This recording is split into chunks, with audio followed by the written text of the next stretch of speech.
All right, Pickle. Week 8 of the Texas high school football season has arrived. It is in full force. I don't know if you noticed, kind of chilly this morning. Yeah. Actually, kind of chilly. We noticed last night. I was outside grilling, and the wind was insane. I was like, man, it's moving in. Mm-hmm. It's football weather right now. And that means there's football games tonight and tomorrow and Saturday, many of which you can watch on TexanLive.com. But regardless, let's roll out my top 10 Texas high school football games of the week, starting with what I think is the main event. Mm-hmm. I don't think I'm going on a limb here.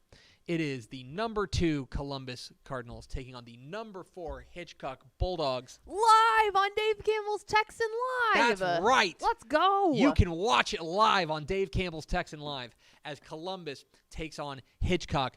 We've talked a lot about this game. We'll talk more about it in the picks. I will just tell you that I think this is real gut check time for Hitchcock's fronts.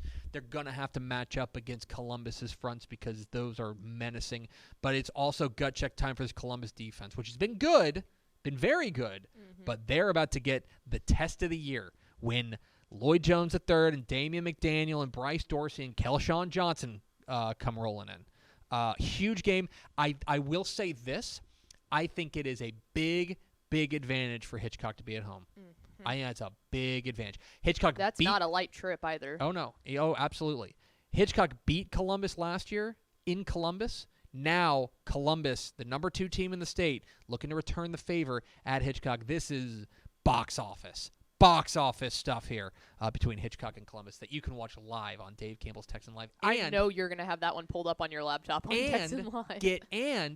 Get live look-ins. I don't mind spoiling this. Oh, no, we're gonna have the whole rundown on WTF later today. Yes. But live look-ins on Dave Campbell's Texas Football Tonight, which means you can watch this game for free. 7:30 p.m. Friday night, TexanLive.com and YouTube. And to do a teaser, that is one of 3 games that we're going to be doing live look-ins on this list right here. There are 3 of these games that we're going to be doing live look-ins, so there has never been a week more to watch Dave Campbell's Texas Football Tonight.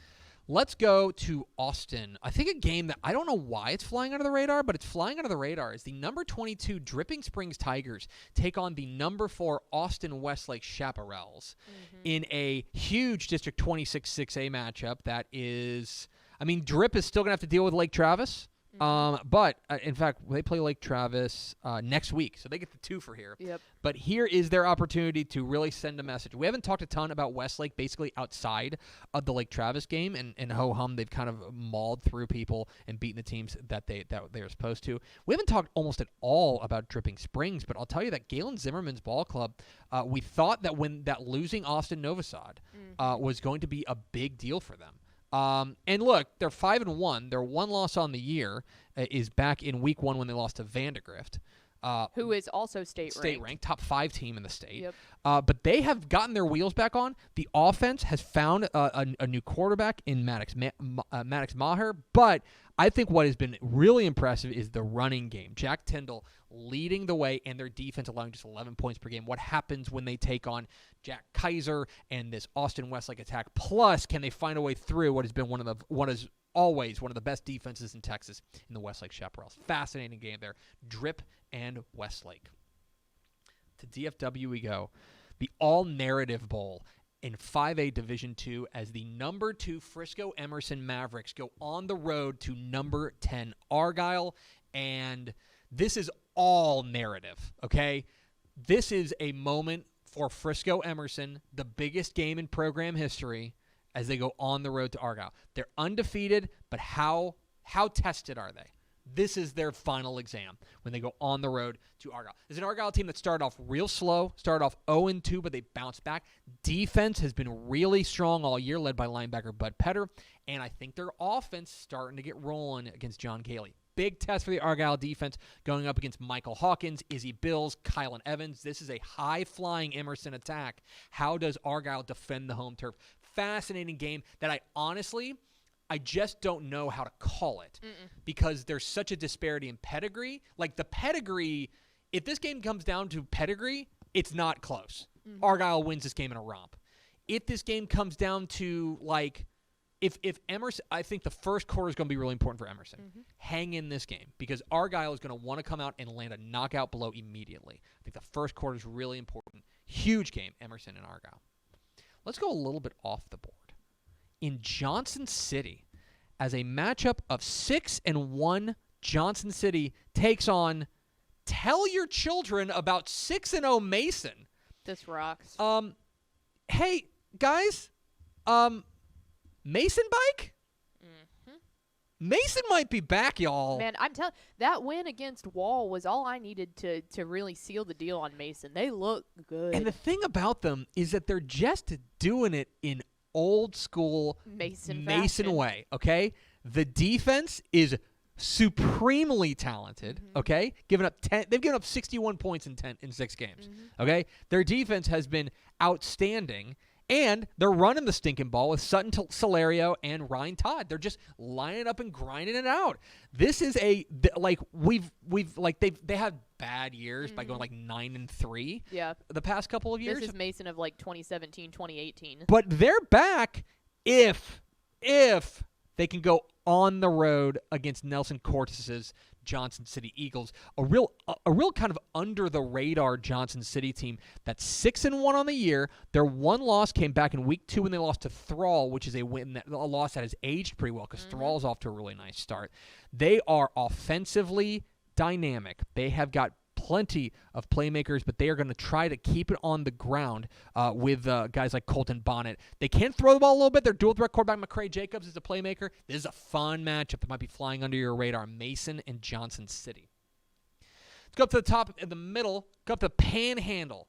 In Panhandle, America, as the Stratford Elks, the number 5 team in the state of Texas, take on the Panhandle Panthers in what is the Dudes Rock Game of the Week. I need to start calling one of these the Dudes Rock Game of the Week. Why? Because this quarterback matchup is fun as heck.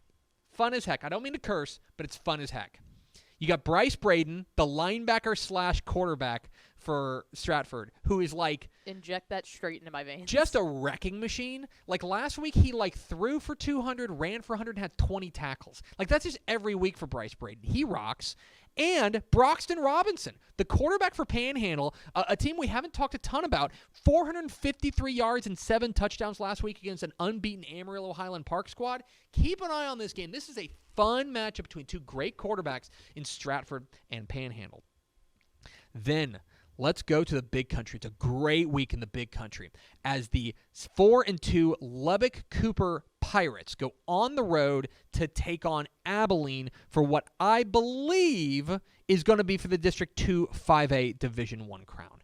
Abilene, off to a 5-2 start. They have 2 non-district losses, both to 6A programs in Midland Legacy and to Wolfforth Friendship. Two losses that I think are going to age pretty well, but they have been romping ever since. And I love the way that this offense is really starting to hit its stride. I think the War Eagles are starting to really kind of stretch their legs, and what the Warbirds rather are really starting to stretch their legs. I think that you see Braden Henry, Bam Rayshaw has really gotten going, and this quarterback, Dylan Slack, is starting to grow into the role. Here comes Lubbock Cooper. We know what Lubbock Cooper is about. They are about defense, and that defense has been very good for the most part all year long. The question for me about this Lubbock Cooper team is going to be, can they contain the running game for this Abilene team? But the defense has been excellent, and they've got a couple of playmakers. They got a couple of playmakers on their side that I'm interested to see how the Abilene team at home there at Shotwell handles them. Huge game there, Lubbock Cooper and Abilene. We've always talked about the Lubbock Cooper offensive line being huge. Let me tell you from a person who saw them, it's jarring how big they are. They're like big. Gibson Pyle not Gibson Pyle. Oh goodness, what's his name? Oh, that's gonna kill me. The Abilene offensive lineman? No, the Lubbock Cooper offensive lineman. He's been there forever. Holton Hendricks. Yeah. They are unbelievable up front. Yeah, they're big. It's going to be up there. They're going to mash it there at Shotwell. A huge game for District 2 5A Division 1. Let's go down to the Alamo City. It's another. There's 2 hot spots in Texas this week. One is in Abilene, and one is in San Antonio as a District 28 6A showdown between unbeaten San Antonio Reagan and unbeaten San Antonio Johnson in the Stone Oak Super Bowl, and this is going to be fun to watch there at Hero Stadium. Reagan's got a really fun offensive core, running back Cole Pryor, and then I love what they've done at quarterback. Brad Jackson has transferred in from Cy Creek. He's a 4-year starter. He's started for 3 years Cy Creek. His family moved to San Antonio, and he's been a real kind of revelation for them at quarterback. What they did was they took their really good quarterback. They moved him, Caleb Cappuccio. They moved him out to wide receiver, and he's their leading receiver. Like, they've got playmakers all over the field. And by the way, they've pitched 3 straight shutouts. Taking on a San Antonio Johnson team that's probably run through the tougher part, probably the business end of the district schedule so far, which is a big reason why why it's kind of impressive that they're undefeated. The original, he got that Dog and Player of the Week in Ty Hawkins at quarterback, but it's him, it's King Johnson, it's Bubba Johnson. This team's full of playmakers. I'm really excited for Johnson and Reagan. I'm going to be keeping a very close eye on that game down the Alamo City.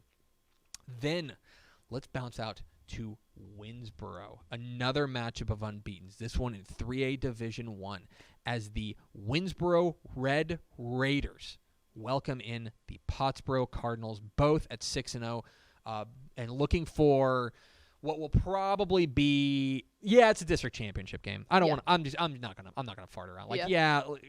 Commerce could have something to say about it. Yeah, maybe Mineola figures it out, but or Mount Vernon. But no, this is for the district championship. Yeah. This Pottsboro team is interesting because I do think that I think there's a real argument to be made right now that this Pottsboro team, especially on the offensive side, is a year early because they've got a lot of young playmakers that I really like. They're bouncing between a bunch of quarterbacks.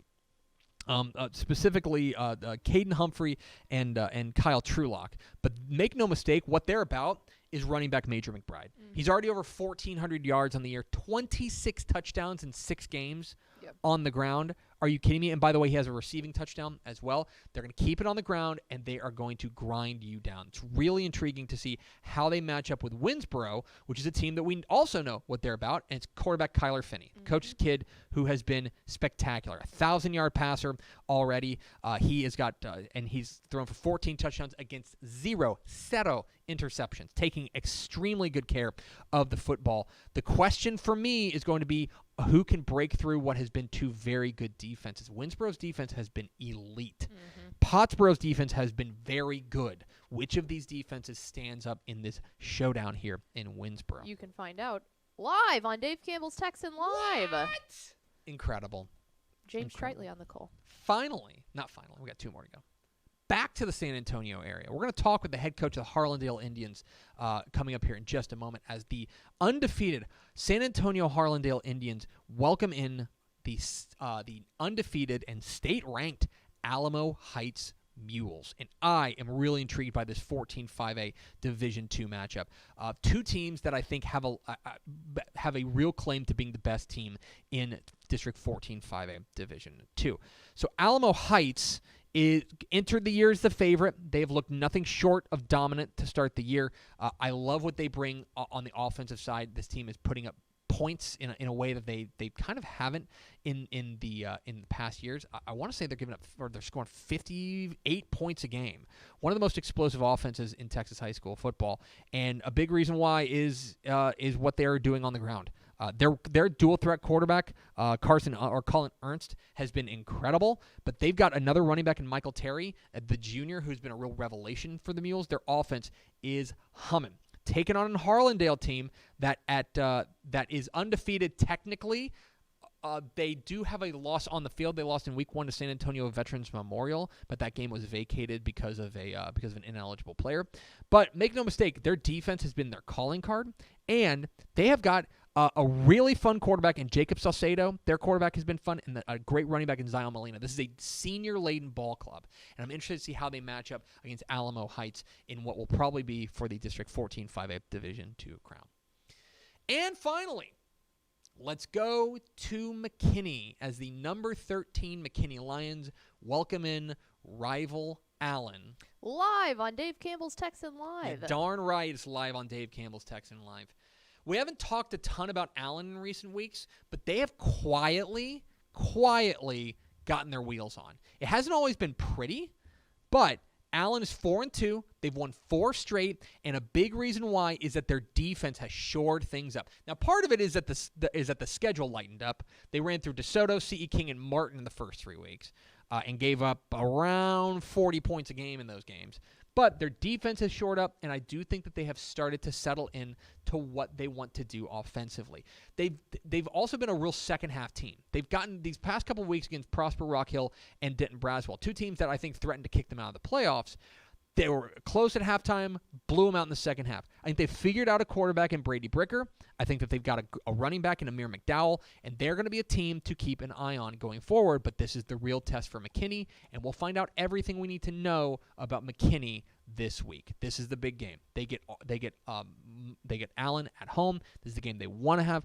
They've kind of bounced between a couple of quarterbacks in Jeremiah Dowd, the sophomore, and God's Power Wanwahi, the transfer from South Garland? I think it was South Garland. One of them. Yeah. But they are also they're running the ball pretty well. And their defense has been excellent all year long. They've given up a grand total of 73 points in their first 6 games. McKinney, you had this stat. When's the last time McKinney beat Allen? 1999. McKinney is coached by an Allen guy and Marcus Shavers. This game means a lot more than just the District 5-6A standings.